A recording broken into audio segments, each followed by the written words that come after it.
Welcome back to Rebel Ants Radio. My name is Kevin, joined as always by my co-host, co-founder, co-partner in crime, Miguel. And this is our live video podcast that we do almost every week, where we talk about our journey as NFT founders and content creators and builders in this Web3 space. And we like to share news that we find interesting with each other that hopefully our viewers also find interesting. Miguel, what's up? That much. Did you see this jawline right here? Yeah, it's coming in nice. How sexy is that?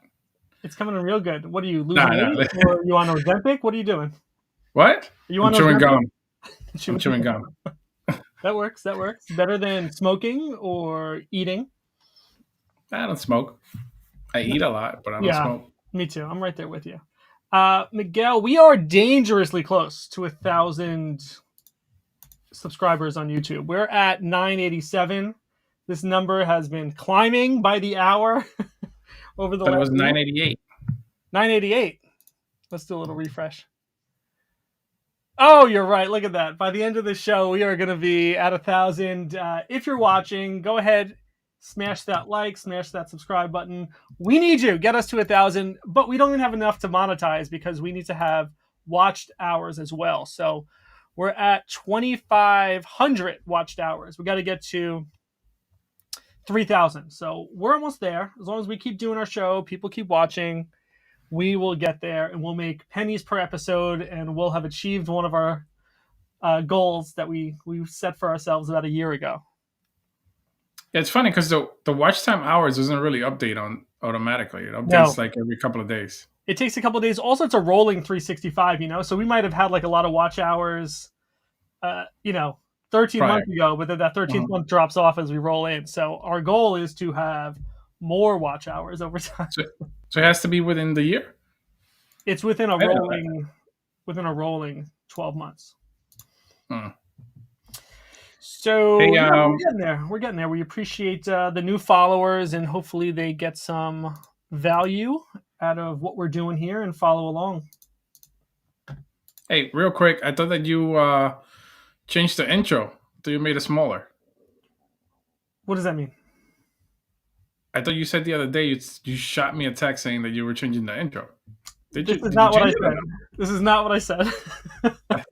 What do you mean? I will show you what I mean. What I said was, on the YouTube channel, I edit the video. Usually I cut out the first 10 seconds where it's just dead air while it's like the show starting soon slide, and then it goes to the intro video.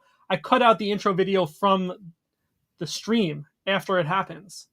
Because I think when people click the video, they want to just see something. I don't think they want to watch the intro video if they don't know who we are. So now if you go to youtube.com/@RebelAntRadio, let's look at our channel, for example. If you look at the interview, it just starts. Well, let's just go to the beginning here. It just starts on the video. Sorry, I wasn't sharing my screen. This just starts on the video of me saying, welcome to Rebel Ants Radio. So no intro video. If you were to find this live episode, it just jumps right into the content.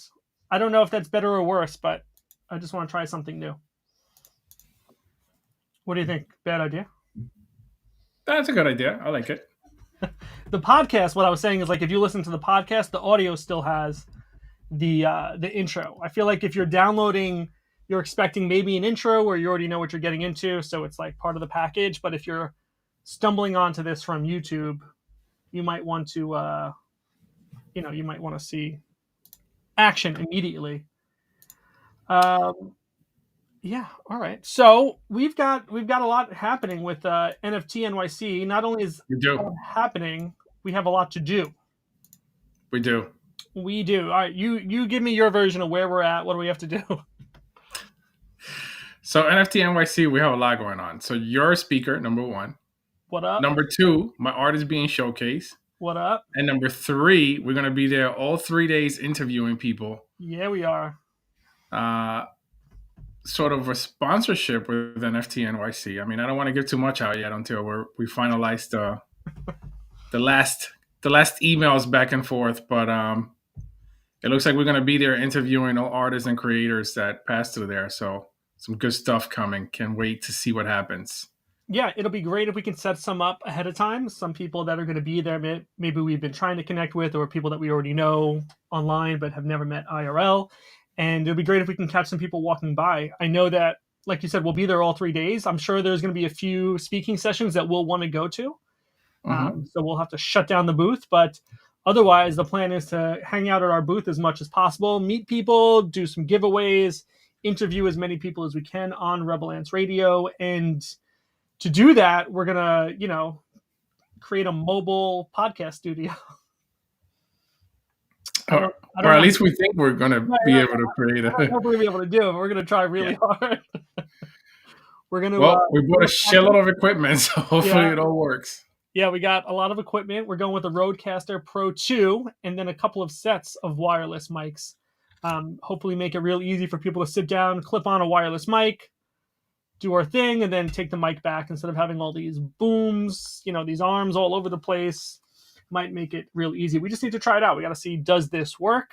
And if not, we'll pivot. But otherwise, this seems to be a pretty common solution to this sort of thing. Yeah, I mean, I'm excited about it. I'm just, last year I was there and there was so many people walking through there. Like it's crazy. So I'm 100% sure that we'll get a lot of different artists and creators just stopping by our booth and talking about their project. I think it'll give them more exposure. People will get to know who they are, that kind of stuff. So I'm definitely excited about it. I can't wait for it. And, we'll see what happens. Hopefully our equipment is 100% working. Yes, we do need the equipment working. And the other thing we've been talking about is sort of rebranding, right? Because what we have now as a logo for Rebel Ants was really just intended as like the first launch of whatever we did with Rebel Ants, like V1. And then we adapted that to Rebel Ants Radio. It's basically the same logo with the word radio after it. But we have grown much bigger than that. And I think we also want to kind of make sure we're presenting ourselves in an accessible way, in a way that's recognizable, with a sense of, maturity behind it. So we've been talking about rebranding, and I'll just bring up my Figma here real fast. Just what first version that we're looking at here. This is a font called Octin Spray Paint. But I like this color, this bluish color. What do you call this? Like a cyan? Is that what this is? Yeah. So I got a little cyan on black. You had also run through a couple of AI logos for inspiration. You came up with this. I said it looks like this Spider-Man. You think it's not a problem. We'll see. Looks nothing like Spider-Man. Sony's going to sue our ass. I hope you're ready. But it's nothing like Spider-Man. I know. But if you can put your own touches on it, I think it'll be good, and it'll just make it feel like it's ours, So maybe some sort of logo like this. And I don't know if I've been playing around with like no space as an idea. I don't know if space is better. Maybe space is better. But I think no space is also cool too. It's like a new word, like rebellant. I don't know if that's a thing. But maybe we just want to be Rebel Ants, not rebellant. So then I just wanted to see what all the characters look like from the spray paint. So I think all the letters look cool. It's all uppercase, there's no lowercase. So it really is more of like a display font. Not really good for like small text on a screen. But I had mentioned to you that it'd be cool if we did like an Instagram campaign using this sort of theme here, this branding, and we just find quotes that have the word rebel in it. So this was a quote from Steve Jobs. And there's another font. This font is the free font. There's a heavier font, which is like $12. So I think I'll just buy that. And then we can kind of mix those two fonts up. So you have like the heavier font to kind of word rebel stand out or whatever it is. I like it. And then we can use this just as a card on its own. Doesn't have to be anything about NFTs, anything like that. Post it up on Instagram. Maybe people want to share that if it's fire or anything like that. And then I'd also mention to you this other idea of like a Be Rebel campaign. So maybe it's, these just used in various ways, whether it's shirts or I don't know, whatever it is. Just be rebel, be dangerous, be rebel, be whatever, right? Be daring, be bold.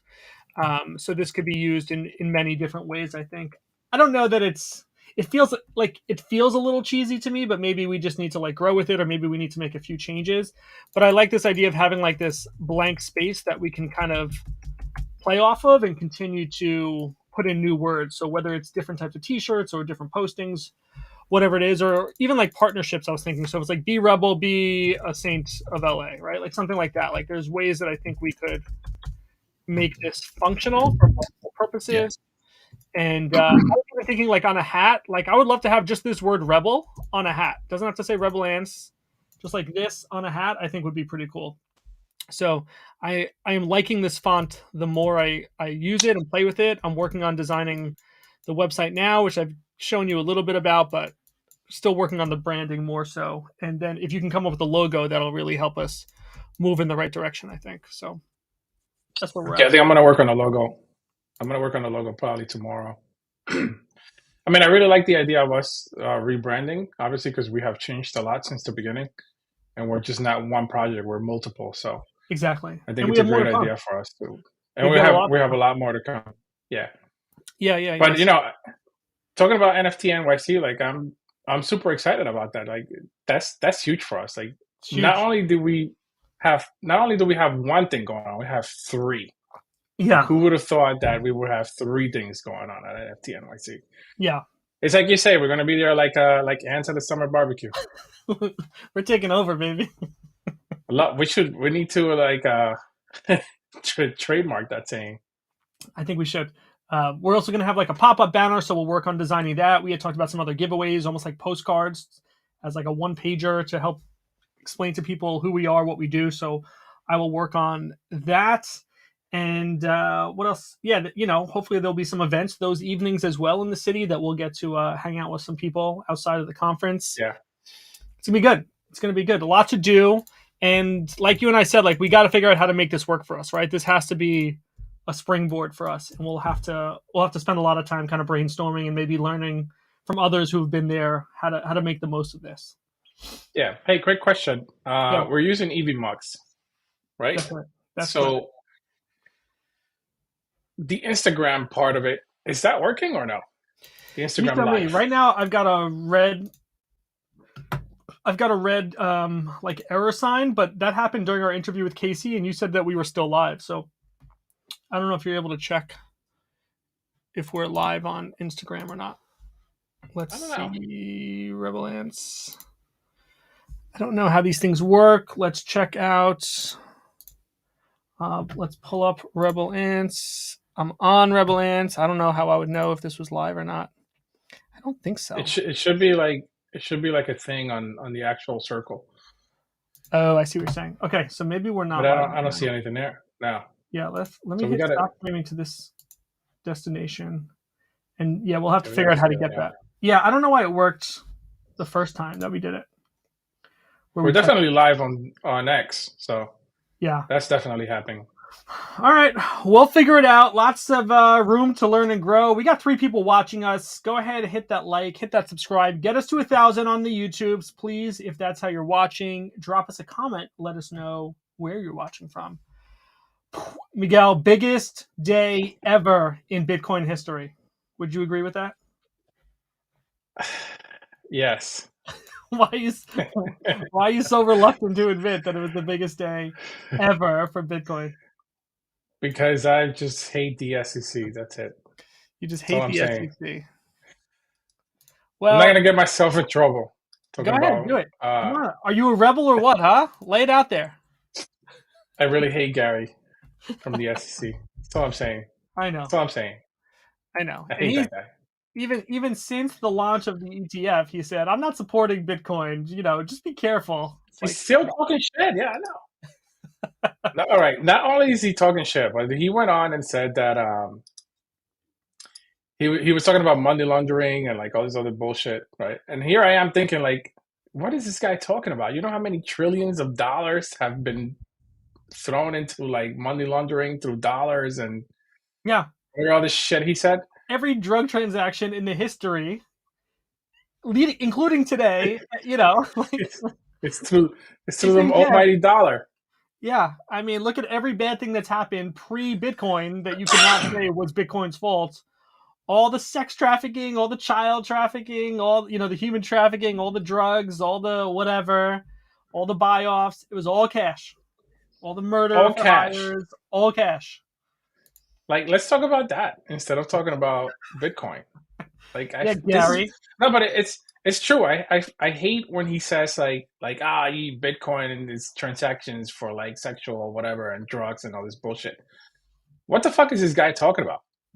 How, trillions and trillions of dollars have been I know. used to do the same exact shit. I know.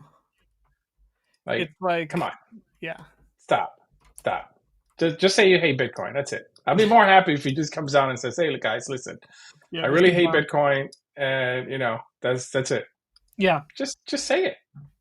Now, what do you think about the ETF? You think it's a good idea or a bad idea? I think it's a good idea. I think it's a good way to get more money into it.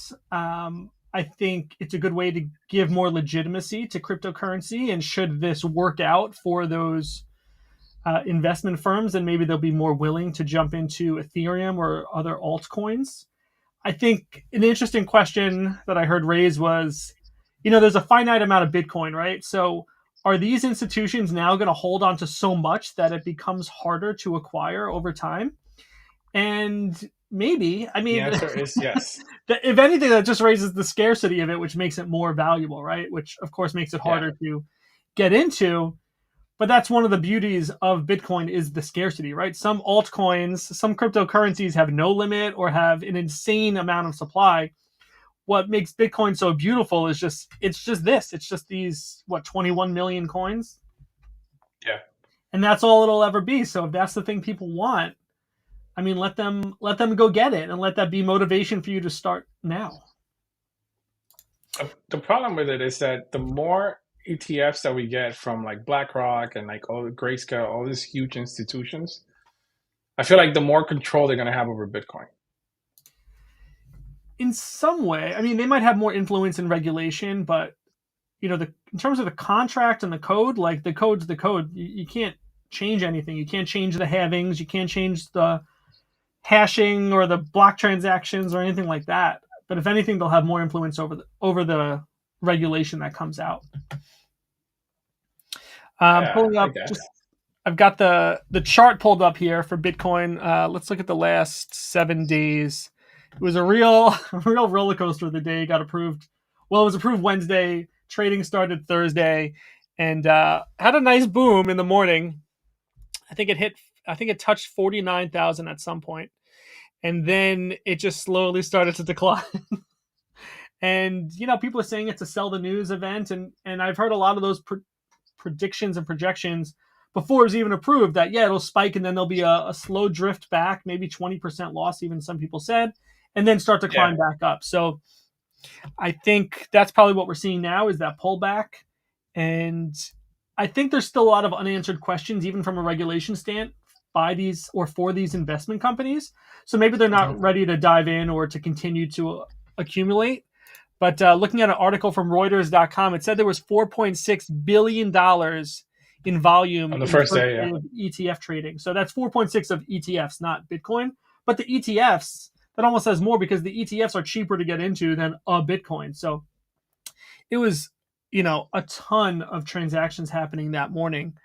Um, the article mentions a few of the investment companies that are participating.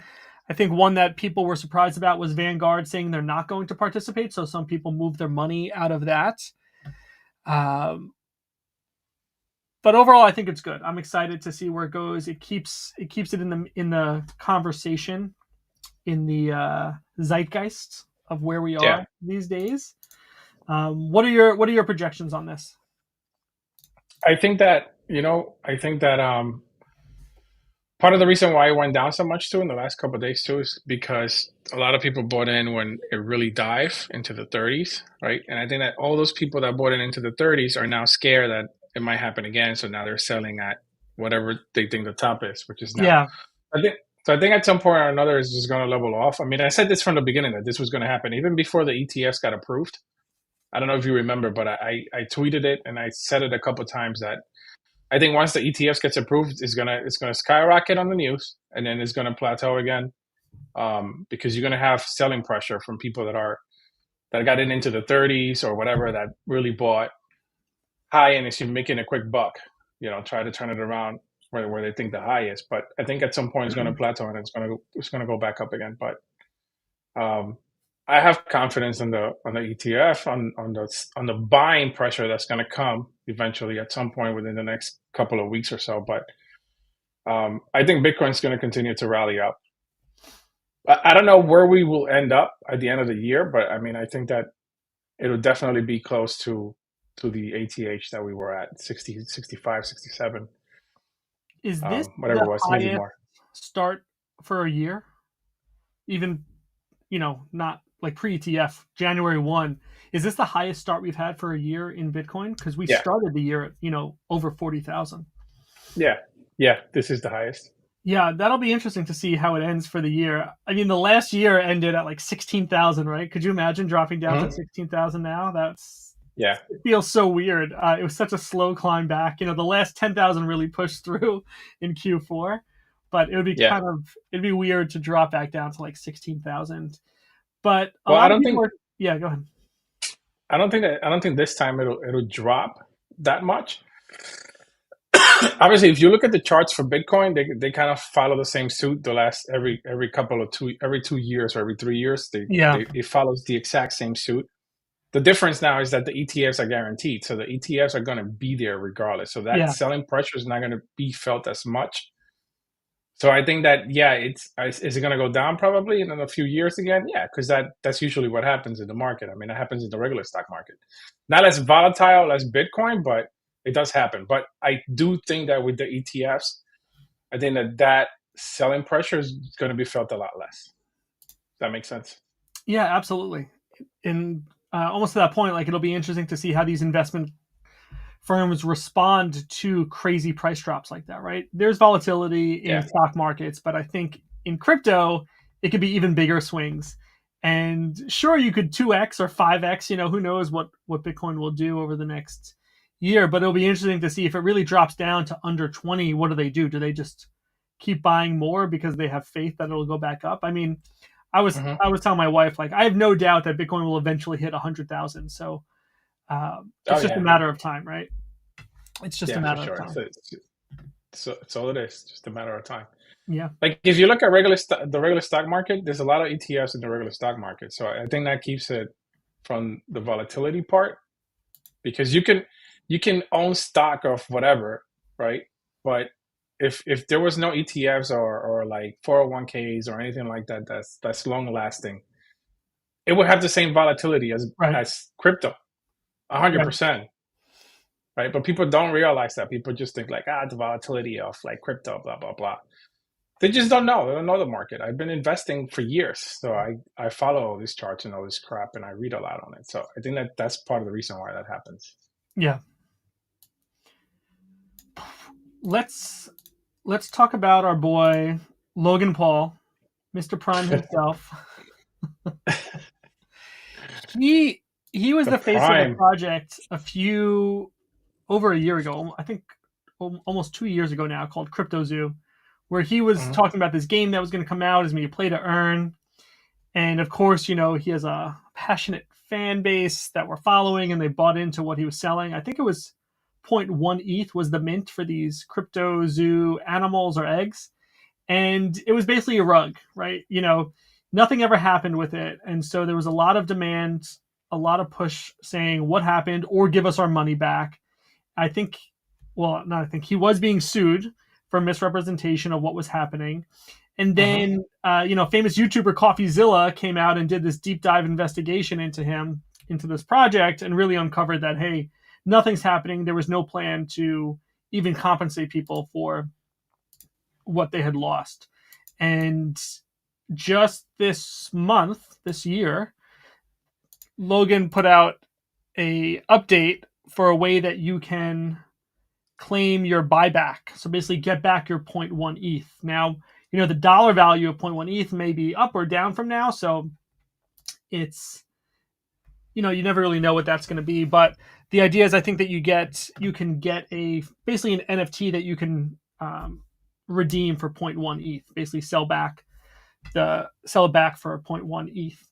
But the the concern behind this, people are saying, is that along with this buyback, is you waiving your rights to sue Logan Paul for this. So I don't even know how far those lawsuits have gone or will go, but it's interesting that there must have been enough pressure on him or his lawyer saying like, yeah, you got to do something. Get as many people as possible to waive their right to sue you. And I was reading more about it on this article from Cointelegraph.com called Logan Paul NFT Buyback Shows Celebs Can't Play Around in Web3. So there was a lot of pressure on him. But, really, this story came out before we did our interview with Casey Montero of Saints of LA. And not that I think he's out to rug anyone, but it just makes me think about this pressure of being a celebrity. And, I believe that Casey genuinely is passionate about this space, right? But by being a celebrity, by being that influencer, I think it does come with a little more pressure than some, schlubs like you or me saying like, hey, buy our NFT, versus when you're for sure. a celebrity and people think you have money and, people think that they're going to get something because you're a celebrity. So I would just hate to see people afraid to jump into the space because of that, if they're doing it for the right reasons, Yeah, I mean, he should have made it right from the beginning. That's the problem. That's exactly true. It was last January 16th, so just 2 days away from a year, that he said, I'm working on a way to make you people whole. And then 6 months went by, nothing happened. CoffeeZilla calls him out again, posts on YouTube, and then gets notices from his lawyer saying, hey, don't talk to Logan, talk to the lawyers directly. And now it's 6 months later, so basically a year since his last post, finally saying this is what you can do, but you have to promise not to sue me or try to hold me accountable. And it's also like, it feels so disingenuous that they're still working on this project, right? Like, there's no way they're working on this project anymore. They're not working on it. Maybe they just have to say that. I don't know. So, yeah, it just kind of gives me that caution about being a celebrity if you're well-intentioned, Mm-hmm. That's true. I mean, he has the capital, obviously, now to do exactly to make it right. Or not only that, but if you want to make it right, like if I was him, I would have tried to at least put the right team behind the project just to make it, put it where it needs to be. Because now he's just buying back. Yeah. Right. He's, they're going to be left holding the bag for sure. But he talked about having $1.9 million, which I think in his world is really not that much. He could have just processed that pretty quickly a year ago when he said, okay, this is what I think we're going to do, this buyback.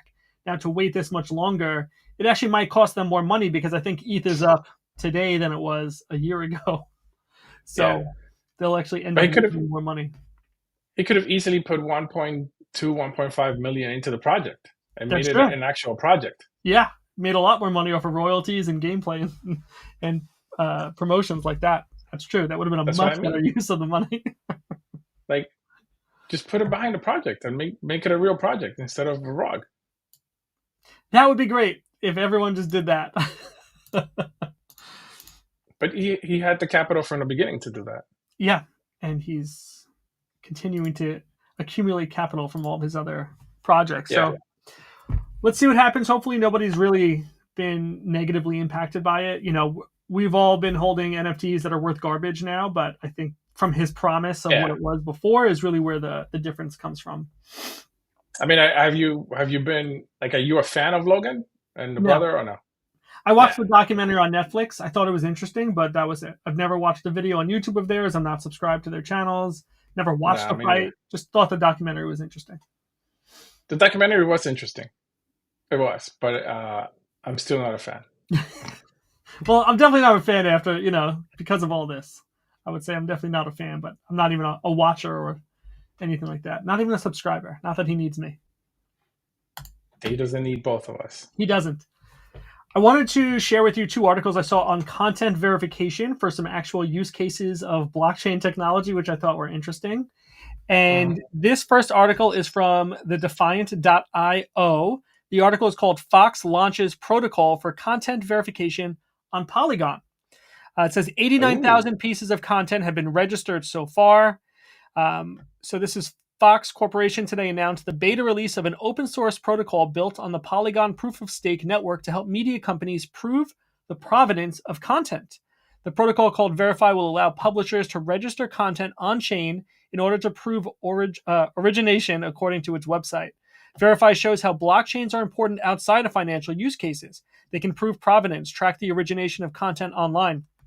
So like I was saying to you, there's a lot of fake news out there, but how interesting would it be to say, hey, this article has a digital signature from this wallet, and we know this is Fox News's wallet, right? Fox News signed off on this piece of content. We know this is actually from Fox. Maybe the content itself is not great, but we know that this is a news article from Fox. I think that is really needed nowadays, right? I think that's a good use case. I would love to see that kind of played out and see how easy it is for companies to kind of play along with that and just opt into the system. And you know what's cool today that I saw? I was watching Netflix and I saw I was watching a new movie by Kevin Hart. I don't know if you heard of it yet. This came out like yesterday or today, or I don't remember what day. This week sometime it came out. I'm still on season 7 of Survivor, so I'm not really. You're still watching Survivor? There's 45 seasons. Anyway, tell me about Kevin Hart. Anyway, the first like 20 minutes of the movie, it's them stealing an NFT. Oh, crazy. Really? Yeah. How do they steal an NFT? Dude, you gotta watch the movie. Ooh, good point. What's it called at least? Heist, I think it is. I don't remember the exact name. Wait, I'm not sure. I gotta look it up. With like Robert De Niro in it. I don't know. No, just me. Okay, I'm gonna tell you right now the name. I will check it out. The other article I had about this content verification was from Sony. This is TechCrunch.com. Sony's new digital birth certificate for imaging tech smells a lot like NFTs. The article says Sony is breaking new ground in the ongoing NFTs and content authenticity saga at CES. What is that? The Consumer Electronics Show? 2024 in Las Vegas. The conglomerate known for its electronics, gaming, and entertainment products has announced the development of an in-camera digital signature technology which effectively creates a birth certificate for images captured with their devices, thereby verifying the origin of the content. While it might not strictly be termed an NFT, it resembles the core concept of these non-fungible tokens. So this kind of mirrors what we talked about with Phantom Wallet, but they were also coming up with a way that you could take a picture from your phone and it gets automatically minted as an NFT onto the blockchain. But I think this is the same idea that there's a way to prove the origin of a picture, that it wasn't created, it wasn't AI manufactured or edited in Photoshop, that this picture, the birth certificate, as they're saying, originally comes from an authentic device. So again, I like this. I like these use cases where we can say, hey, we all recognize, fake news, fake imaging is a problem. Here's a really good solution for that. Yeah. By the way, the movie's called Lift. Lift. Right. Okay. So we'll put links to both these articles in the show notes as always, but I am excited to see, especially these are big companies, right? This is Sony. This is Fox News. Yeah. These aren't like startups saying, hey guys, like, look at me, I've got an idea. These are real companies doing these things. That's exciting to me. Do you think any of this stuff would be at NFT NYC? I hope so. Maybe we can reach out and be like, hey, you guys come in because we can hang out. We can talk to you in person. We can play. That's right. We can play. Hey, I've been dying to go to the CES trade show for a long time. It's got to be cool. Get your hands on all that stuff. Is it always in Las Vegas or does it move around? It's always in Vegas. So I realized that in order for you to go, you got to have a registered company. Guess who has a registered company? No, we do. You do. Well, we do. Yeah, we can host next year's RebelCon in Las Vegas and right around the same time as the CES. Sure. Inside the what is it called? The Biodome? Whatever the big eyeball is. It's called the Sphere. You're thinking of the movie with Pauly Shore from 1992. I am thinking about Pauly Shore. Biodome. It's a funny movie. I liked it. I don't know if it was a good movie. I recently watched Encino Man with my son. I did. And that movie holds up, actually. That was a good movie. Whatever happened to Pauly? He's not doing well. He's doing stand-up comedy, and it's not going well for him. He's still doing a lot of drugs? No, oh, yeah. You can tell. He is. He's up there. He is high as a kite.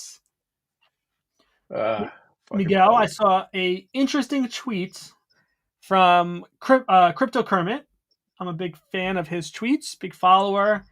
And let me pull it up on the screen here. This was a tweet of his from January 8th.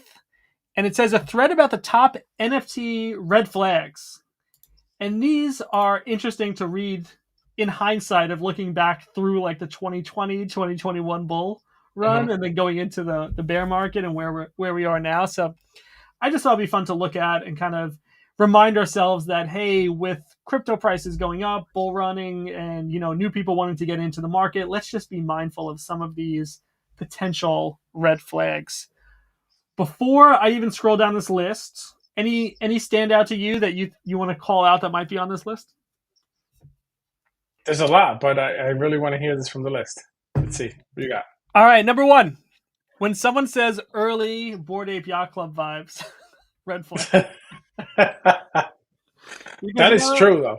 Every community has the early Bored Ape Yacht Club vibes. So, well, red flag. All right, number 2. When someone says they're making the next blank, like next Disney, next Pokemon, next anime, red flag. That's true, too. Yeah. I like that one. That's dreaming a little too big. Number 3. When someone does a floor sweeping contest. That's, you know, a floor sweeping contest. Yeah, that's like artificially inflating. You know, hey, if you sweep 5, you'll get X, Y, or Z. So it's saying run. Number 4, when someone says wait for Asia to wake up, they never wake up. That means you are not in the right market fit. I like that. You know, I'm gonna drop my name of my picture over here, and did I lose it? I lost my name. Okay, number 5. When someone says probably nothing, it's certainly nothing. You know what? I think that's probably true, but I like that. I like that phrase of probably nothing because when it first came out, I felt like it really hit sometimes. I'm like, oh yeah. I mean, it probably never turned into anything, but you'd see something positive and be like, probably nothing, but you're like, you know what? This could be something. That was a little hopeful for me. Okay, number 6. When they say it's play to earn, but there's no game. Where's the game? That's true. There's a lot of play to earn NFTs out there that there is no playing. I don't know why. Oh man, I really lost my name from the overlay here. That's okay. I don't need it. Y'all know who I am. All right, number 7. When someone says backed by X, incubated by Y is the standard, run. I guess the idea is backed by X, incubated by Y. Well, not X as in Twitter. I think saying like company X, company Y. I think the idea being like, hey, if it's backed by them and they're not the ones doing it themselves, maybe they're just a little too afraid of it. Number 8, when someone says delist, we control the floor, they never control the floor. So basically, you know, I've seen this in some of the Saints of LA comments, like saying, if you're over a certain price, you should delist. If you're below a certain price, you should delist. It is artificially controlling the floor, but I agree. It's not a great practice. Like let the market do its job. Number 9, when someone says X is the next Steve Jobs is dead. So we don't need another Steve Jobs in the NFT space. Let's get some of our own people. Bonus, when the founder dies during the mint. we had a couple of those, right? Didn't we have a couple of founders who died and then came back to life? That is hilarious. And then number 10, when someone comments free, it's never free. That's true. So you always got to pay gas. You always got to, it's never free. So anyway, I thought that was a fun tweet. 27,000 views. Give Kermit a follow if you don't. I guess I'm not on this account. I am on my other account. We'll give him a follow here. Boom. Yeah, that's funny. Okay, the last topic before our Artist of the Week that I thought we should talk about is this trend we're seeing about NFTs giving equity in their company as a utility. Have you seen this? No. There are 2 big companies that were doing this. So let me pull up my screen here, looking at an article from Cointelegraph.com. This article is called NFT Projects Begin to Give Away Free Company Equity to Holders. Azuki's researcher in resident Whale Swoosh believes this is legal under certain circumstances. So during the holiday season, the founders of 2 non-fungible token collections announced they would be giving away company equity to NFT holders. On December 25th, Pons, founder of the NFT collection The Plague, announced that holders of their NFTs will be allocated a percentage of company shares based on the number of unlisted NFTs they hold. And that was interesting. The plague has been getting a lot of attention over the past few weeks. Quote here says, there was no expectation that they would get equity and they did not have to do anything to receive the equity. It was a gift, no different than I gifted shares to my friends and family. So that announcement did come after the mint, which I guess was like a nice surprise and interesting to see how that plays out. Days after the announcement, another founder of a popular NFT collection announced a similar move on January 1. Wrecked Guy, co-founder of Ovi Farouk, also known as OSF, in the NFT space, announced that their NFT holders would be gifted equity in their company, Wrecked Brands. And that's a pretty big company as well. So that's interesting. I don't know. These guys know more than I do, but I feel like it's a little short-sighted. Maybe it's the reason somebody would want to get into it, but you don't know what this company is going to turn into, right? It might be nothing. It might be gigantic. It feels like it's a lot to give away without really understanding what's at stake. What do you think? Yeah, that's true. Would you? Yeah. Go ahead. No, go ahead. Would you be more likely to buy into an NFT early if you saw something like this? It depends. It depends on the company. It depends on like the research I do on the company. Yeah. Or the founders, or what exactly is it that they're doing? Who are they? Who's being backed by? Like, there's a lot. Yeah. That you what if I told behind. you that the founder was the next Steve Jobs and that the NFT project has early Bored Ape Yacht Club vibes? Red flag. Red flags. Run.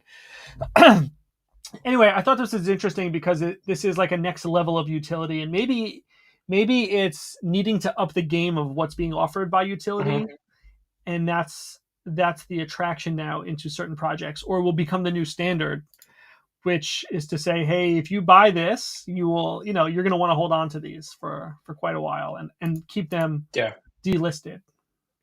It's not a bad idea. It sounds like a really good idea. It just needs to be like the right project. Exactly. Yeah. And is this, what's the legality of it? That's right. That's a good question. I'm sure there's crazy contracts, some link on their website about the legal side of things. I don't know, right? How do you even prove it? So much of this is anonymous.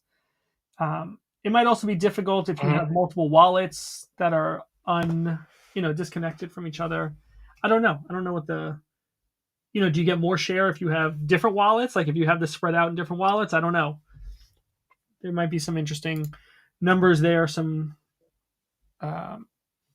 play on the coin. So more to come. We'll see how this plays out. We'll follow along for the next 20 years as we do this podcast for the next 20 years. That is right. Okay. What time is it? I'm going to tell you what time it is. It's time for the artist of the week. Let's get a little video going. Where's the video? We lost the video. Here it is. Oh my God.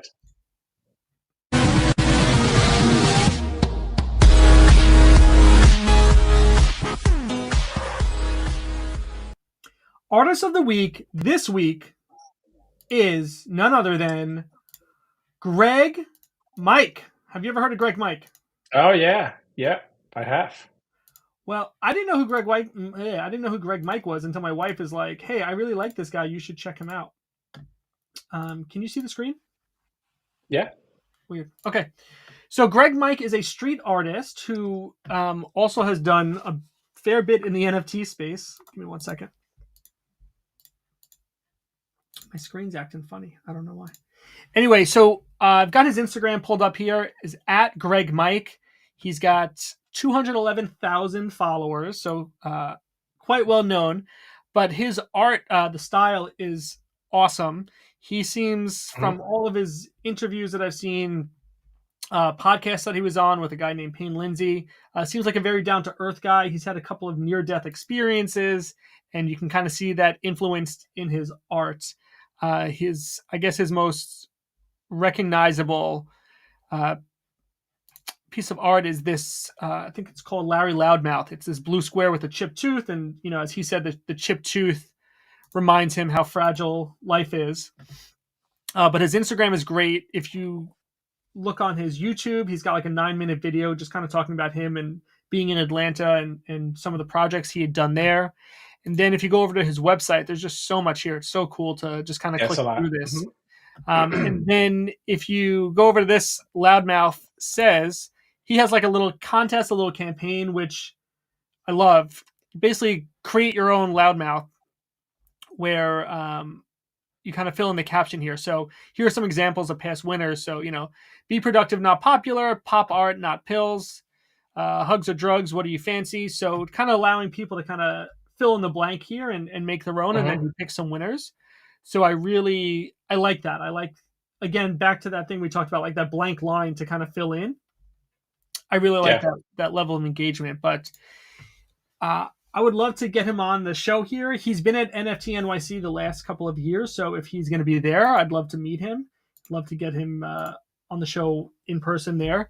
So we're going to keep reaching out, keep saying hi, see if he's interested in hanging out with us. Yeah, his art is very colorful, very like it just pops out very quickly at you because it's just very bright. Yeah, and he uses a lot of other recognizable characters, right? He does this thing with animal where he'll integrate his imagery into animals, but he'll also use like Mickey Mouse resemblance, right? Like, not to cross that line. But he'll use a lot of other familiar pieces of art that kind of really draw your eye in. So go over to gregmike.com, check out all of his work here. It's just so cool, really cool. I'd love to even own a painting or print here, hanging up in my house. Yeah. Maybe an NFT as well. So that's what we got. What do you got? I have nothing else. I'm just I'm just super excited about NFT NYC and finalizing this back and forth with the guys from NFT NYC, their team there. Just can't wait. Maybe tomorrow they'll get back to us about just those final answers that we got to talk about. But other than that, I'm just super excited about just being there. Like, I think it's going to be super cool. Yeah, it's going to be amazing. We're going to have a blast, get to meet some people that we've been talking to and never seen in person, and just a really good chance for us to showcase ourselves. And I think it'll be cool to kind of share that process through this format where we kind of talk about our journey the whole way, including the goods and the bad. So hopefully this will be a high for us and we'll come out ahead. And I don't even think we've defined what that means yet. So I think that's some of the work that we need to do, is to kind of set some goals. What do we want to come out of NFT NYC with?